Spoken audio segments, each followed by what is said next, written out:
기도하고 녹화하겠습니다.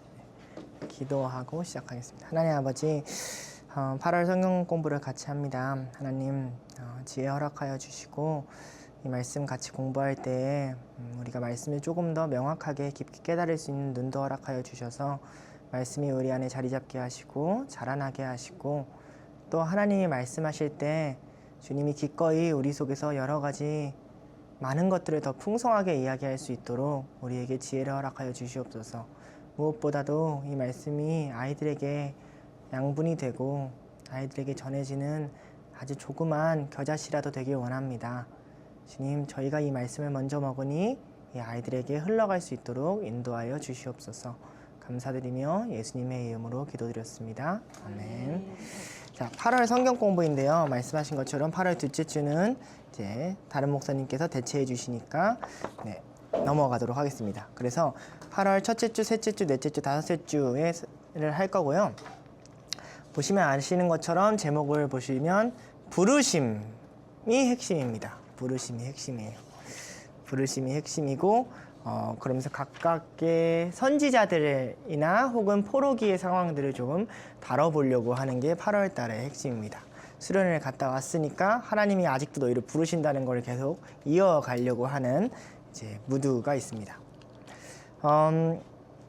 그런데 이제 책을 한 주마다 넘어가니까요, 우리가 이걸 다 구조를 다 공부하면은 너무 힘들어서 배경 설명, 특히 본문에 필요한 배경 설명을 조금 하고, 그 다음에 본문 내용을 잠깐 다루는 형식으로 성경 공부를 진행하도록 하겠습니다. 첫 번째는 예레미야예요. 예레미야 시대는 저희가 잘 아는 것처럼 이스라엘에는 두 명의 훌륭한 개혁자가 있잖아요. 히스기야가 있고 여기 증손자인 요시야가 있단 말이에요. 이 히스기야 옆에는 위대한 선지자인 이사야가 있었고, 요시야의 말년에는 예레미야라는 선지자가 자라나고 있었습니다. 그러니까 요 선지자들이 이렇게 세트예요. 요 개혁된 왕과 요 선지자들이. 개혁을 일으킨 히스기야, 개혁을 일으킨 요시야. 근데 히스기야 옆에는 이사야가 있었고, 이제 요시야 옆에는 예레미야가 있었죠. 위아래로 쓴 것은 이때는 나이 많은 이사야가 있었고 어린아이 예레미야가 있었다는 차이가 좀 있습니다. 자, 그렇습니다. 이 당시의 국제 정세를 볼게요. 자, 이 요시야 때로부터 예레미야는 언제까지 있냐면 남유다가 멸망하고 난 다음까지 있습니다. 남유다 멸망 다음까지 있는데, 이때 국제 정세는 바빌로니아라는 나라가 부강하던 때였어요. 이 당시에 중동의 역사가들도 이 당시를 굉장히 흥미로운 시기로 보는 것은 바빌로니아라는 나라가 갑자기 급부상했기 때문에 그래요. 보통 제국이 만들어지려면 굉장히 오랜 시간 천천히 그 밑작업이 이루어져야 되는데, 바빌로니아는 아수르라는 이미 한 몇백 년을 그 지역에 최강국으로 유지했던 국가를 단번에 꺾어버리는 패자로 올라옵니다. 문제는 유다가 바빌로니아와 애굽 사이에 있는 길목이었다는 거예요. 바빌로니아는 북쪽에서 내려오고 남쪽에서는 이제 애굽이 쟤네 뭐야? 이러면서 내려오는데 유다가 헷갈리는 거죠. 저 아수르는 무너졌어. 아수르는 무너졌는데 쟤네들이 지금 진짜 센 애야? 아니면 지금 일시적으로 지금 전쟁을 잘하는 거야? 에 대한 판단이 어렵다는 거죠. 최근에 이제 월드컵을 했잖아요. 원래부터 잘하는 팀들이 잘하면 우리가 져도 그래, 우리가 뭐 아르헨티나한테 졌어 하면 요거 별로 안 먹을 텐데, 그냥 남아공 막 이런 데에서 지니까. 근데 만약에 남아공이 저희 나라를 이기고 뭐 준결승까지 갔다 칩시다. 그러면은 뭐야? 라고 해도 사람들 안에 계속 어떤 게 있냐면, 야, 그래도 아르헨티나는 못 이기겠지. 바로 그 마음이 이스라엘 안에 있었단 말이죠. 자, 그런 국제 정세가 있을 때 국내에는 이러한 왕들이 있었습니다. 첫 번째는 요시야죠. 저희가 아는 것처럼 개혁을 일으킨 선한 왕입니다. 문제는 예레미야 관점에서 한번 볼 필요가 있어요. 요시야는 개혁을 일으켰고 많은 백성들의 우상들을 빼앗았지만 백성들의 겉모습이 바뀌었을 뿐 백성들의 마음은 바뀌지 않았어요. 백성들은 회개하지 않았습니다. 그리고 요시야가 죽게 돼요. 요시야가 어떻게 죽게 되냐면요, 전쟁에서 갑자기 사망하게 됩니다. 요시야가 한 10년만 더 살았어도 이스라엘이 달라졌을 수 있었는데 전쟁에서 갑자기 사라지니까 이제 후계자도 정리가 안 돼 있지, 나라가 정리가 안 돼 있는 상태에서 세워진 왕이 여호아스라는 왕이에요. 요시야가 애굽이랑 싸워서 갑자기 죽게 되는데 여호아스가 올라온 지 3일 만에 애굽 왕 느고가 그를 폐위시켜 버립니다. 그리고 나서 올라온 왕이 여호야김이에요. 이 여호야김이 요 사람이 이제 별표인데요. 엘리야서의 사실 주적입니다. 가장 핵심 왕이에요. 예레미야가 가장 많이 부딪히고 싸우고 어려워했던 이 대결의 주체죠. 여호야김은 앞선 여호아스가 날아가고 요시야가 죽는 것을 보면서 애굽한테 바짝 엎드립니다. 애굽한테 엎드리고 애굽 왕에게 잘 해주다가 애굽 왕이 바벨론한테 패한 뒤에는 바벨론의 지배를 받아요. 근데 이 왕은 겉보기에는 굉장히 사치를 부리고 굉장히 호화로운 삶을 유지했던 사람으로 나타나요. 또한 바벨론을 어떤 이유에서인지 그다지 신뢰하지 않았어요. 아무도 그 까닭은 자기 어릴 적에 강력했던 군주인 할아버지가 애굽한테 죽고 여호아스가 애굽한테 폐위당하는 걸 보면서 애굽을 더 무시무시하고 막강한 사람으로 여겼던 그 배경이 있기 때문일 겁니다. 아무튼 그렇게 바빌론의 지배를 받다가 여호야김의 시대가 끝나고 여호야긴 그의 아들이 통치를 하는데 이번에는 바빌론에게 공격을 받아가지고 3달 만에 통치하고 항복해 갑니다. 이때 바빌론에게 왕족들과 귀족들이 끌려가요. 여호야김 때도 끌려가고요, 긴 때도 끌려가고요, 시드기야 때도 끌려가요. 여호야김 때 끌려갔던 유명한 인물이, 이건 사이드 포인트예요, 다니엘이에요. 아무튼 자, 여호야긴 때도 3달 만에 날아갔으니까 뭐 나라가 제대로 섰겠어요? 4달인데 아무것도 정리가 안 됐죠. 마지막 왕인 시드기야라는 왕이 세워졌는데 바빌론한테 반역하다가 두 눈이 뽑히고, 자녀들이 죽는 걸 보고 두 눈이 뽑히고 끝까지 항복하지 않다가 결국 나라가 멸망하는 이야기가 이 배경에 있습니다. 자, 그럼 예레미야라는 책에 대한 좀 특징을 볼게요. 그리고 저는 이 책을 공부할 때마다 하나님이 이렇게 두려울 수가 없습니다. 하나님이 무섭기 때문도 있지만 하나님이 선하신 그 뜻을 이루기 위해 어떤 결단을 할 수 있는가가 저는 너무 두려워요. 예레미야의 별명 아시죠? 눈물의 선지자 혹은 애통의 선지자라고도 하는데, 왜 예레미야가 눈물을 흘렸을까? 그리고 그 당시에 백성들은 왜 예레미야를 그렇게 싫어했을까를 제가 저희 나라나 저희 교회에 대입해서 얘기할 건데요. 여기서 선생님들 주의할 점은 제 의견이 아닙니다. 그냥 대입할 거예요. 근데 싫어할 거예요. 자, 이런 거죠. 첫 번째로 부딪혔던 지점은 성전입니다. 백성들이 이렇게 생각했어요. 성전이 있으니까 예루살렘은 안전하다. 근데 예레미야는 뭐라고 성전했냐면요, 너희의 죄 때문에 성전이 파괴될 것이다. 저희 말로 바꿔보면 이겁니다. 왜 너네 교회만 있으면 될 거라 생각하느냐? 왜 너의 교회는 지켜줄 거라 생각하느냐? 라는 목회자가 계속 강단에서 그런 설교만 한다면 성도들은 그 목사님을 어떻게 볼까요? 자, 여기서 끝이 아닙니다. 바벨론이 찾아왔을 때 백성들이 이렇게 얘기했습니다. 이 바벨론은 누가 봐도 악한 세력이었거든요. 누가 봐도 잔인했어요. 바벨론에 저항하면 승리를 줄 거야. 자, 세상이 만약에 교회에 문을 닫게 하고 교회를 공격할 때 거기에 목회자가 서가지고 하나님이 지금 한국교회에 타락한 것을 벌하고 계신 중이니 너네 교회를 닫아라 라고 강단에서 외친다면 여러분은 그 목회자를 어떻게 바라보시겠어요? 세 번째, 평안입니다. 그래, 힘들 수 있지만 우리가 조금 있으면 다시 평안이 올 거야, 회복이 올 거야 라고 외치는 백성들에게, 아니 너희가 제대로 회개하지 않았으니 너희가 외치고 누리는 평안은, 지금 있는 평안은 다 거짓이야 라고 말하는 목회자가 있다면, 지금 누리는 돈, 부유, 아파트 조만간 다 없어질 거야 라고 얘기한다면. 자, 네 번째, 다윗 왕조입니다. 그래, 성전은 그렇다 치지만 하나님이 다윗 왕조한테 영원할 거라고 약속했으니까, 이건 말씀이니까 다윗 왕조가 있는 이 유다가 어떻게 멸망해? 근데 뭐라고 얘기하냐면 다윗 왕조가 있는 이 유다도 심판을 피할 수 없어. 이제는 하나님의 심판이 결정이 됐어.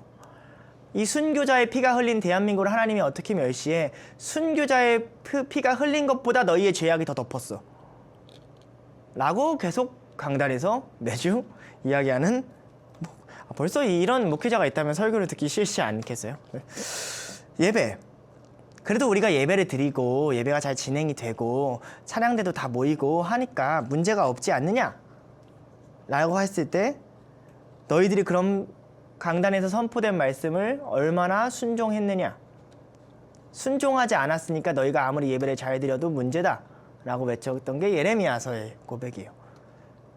마지막 불의. 우리가 진짜 중요한 건 종교적 의식을 지키는 거다 라고 하는데 아니다. 약자를 제압하고 정의가 없는다. 교회가 있어서 사회가 더 힘들다. 그것부터 고쳐라 라고 얘기한다면 마지막으로 나라가 무너지고 포로가 됐어요. 포로가 됐을 때 사람들이 하나님 이제 포로가 됐고 다 무너졌으니까 조만간 돌아오게 해주실 거죠? 라고 했을 때 아니 70년 이상 버티게 할 건데 나는 설교밖에 안 하는 설교자라면 여러분은 그 목회자를 어떻게 대우하실 것 같습니까? 가 예레미야서를 읽을 때 우리가 이 성경을 정직하게 대하는 태도라고 생각을 해요. 그래야 왜 백성들이 예레미야에게 이렇게 분노를 했는지 또한 우리가 예레미야서를 읽을 때 왜 그렇게 그가 애통의 선지자였는지를 알게 돼요. 예레미야는 이 말을 자기 자의로 하고 싶지 않았어요. 근데 하나님이 시키셨단 말이죠. 이 예레미야서는 어마무시한 주권이 보여집니다. 물론 예레미야서 마지막에는 회복이 나옵니다. 이걸 다 지난 다음에 회복. 그래서 거기에 대한 엄청난 신실하심 또한 나옵니다. 바로 이것의 부르심이 오늘 말씀인데요. 예레미야 1장 5절부터 10절의 말씀입니다. 예레미야 1장 5절 제가 성경책을 좀 찾아가면서 해줘야겠다 싶어서 성경책을 좀 펴볼 건데요. 예레미야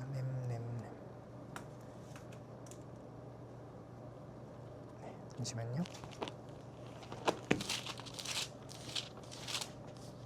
자, 하나님이 갑자기 그냥 임하십니다. 하나님이 갑자기 임하셔서 뭐라고 얘기하냐면 5절에 이렇게 얘기해요. 내가 너를 모태에 짓기 전에 너를 알았고 내가 뱃속에 나오기 전에 너를 성별하였고 이렇게 얘기해요. 무슨 얘기예요? 너가 태어나기도 전에 네가 뱃속에 있을 때 내가 너를 선택했어. 너는 이 역할이야 라는 거죠. 예레미야의 의도나 의지가 아니야 라는 거예요. 그리고 이어서 이렇게 말씀하십니다.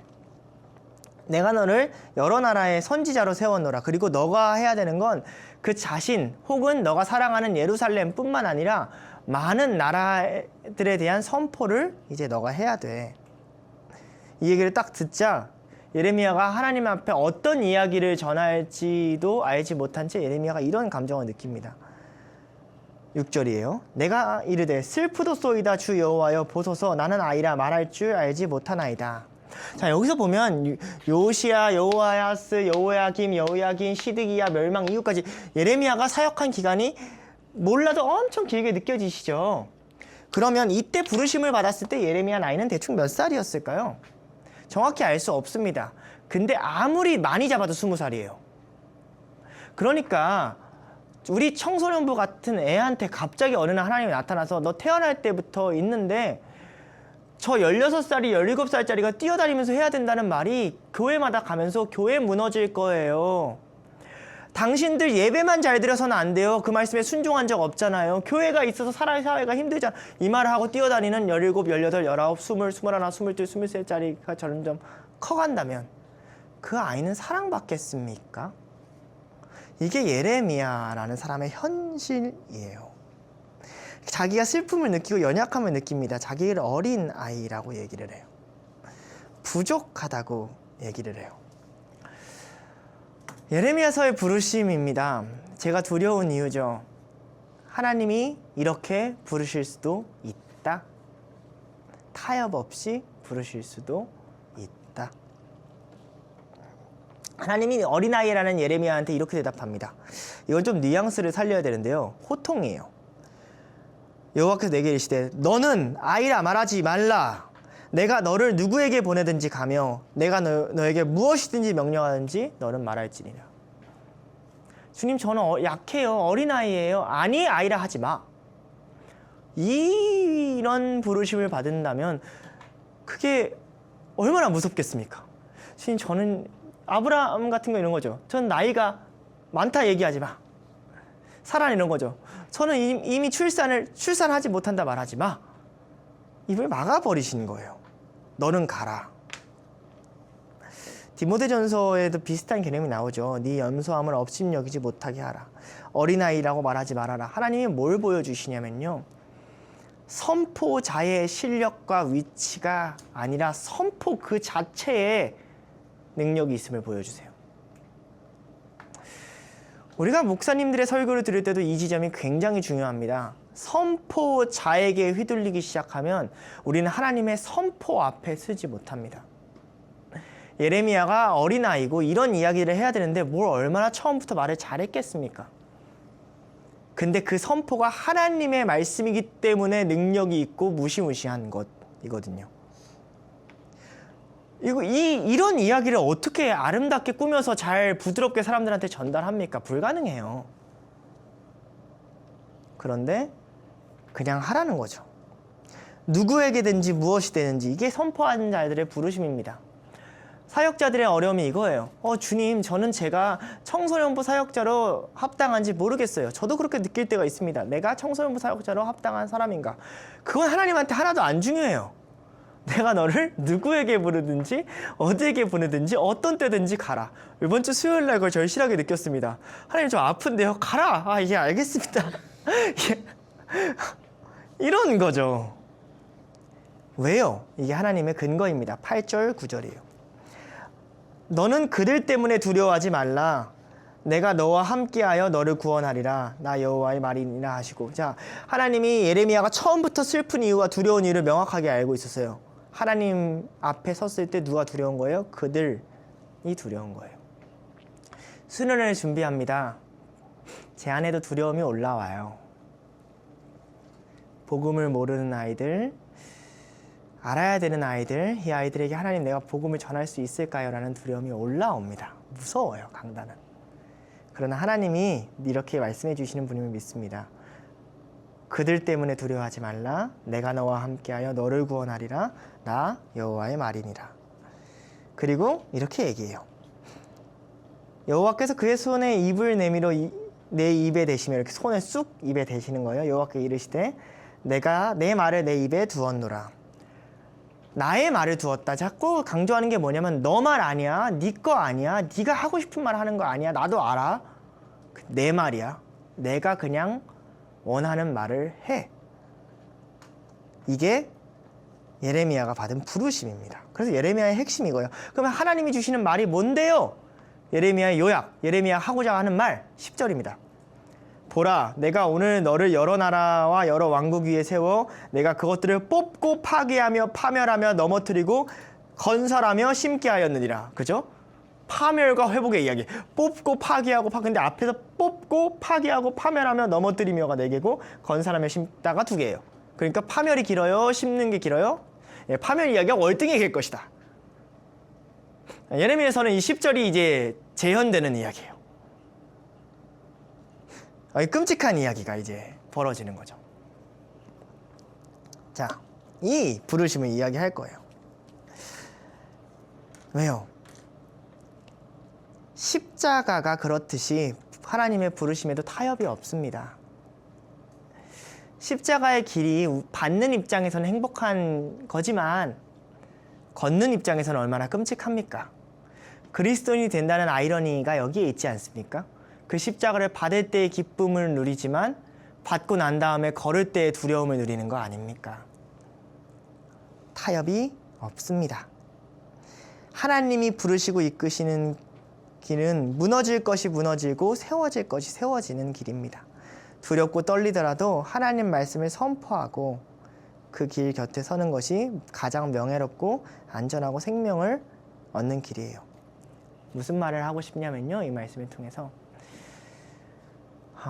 설교자로서 제가 적용해서 이야기해보자면 길을 가장 모를 때는 그 말씀 그대로를 선포하는 게 가장 온전한 길임을 압니다. 이 말이 아이들에게 맞을까? 선생님한테 맞을까? 이때에 이렇게 하면 될까? 고민은 계속 하겠지만 그러다 보면 사람이 두려워서 하나님 말을 놓칠 때가 많아요. 예레미야서는 그것에 대한 한 점의 타협도 주지 않습니다. 우리들의 부르심이 그런 것이 아님을 이야기합니다. 십자가는 그런 타협점이 남는 곳이 아니다.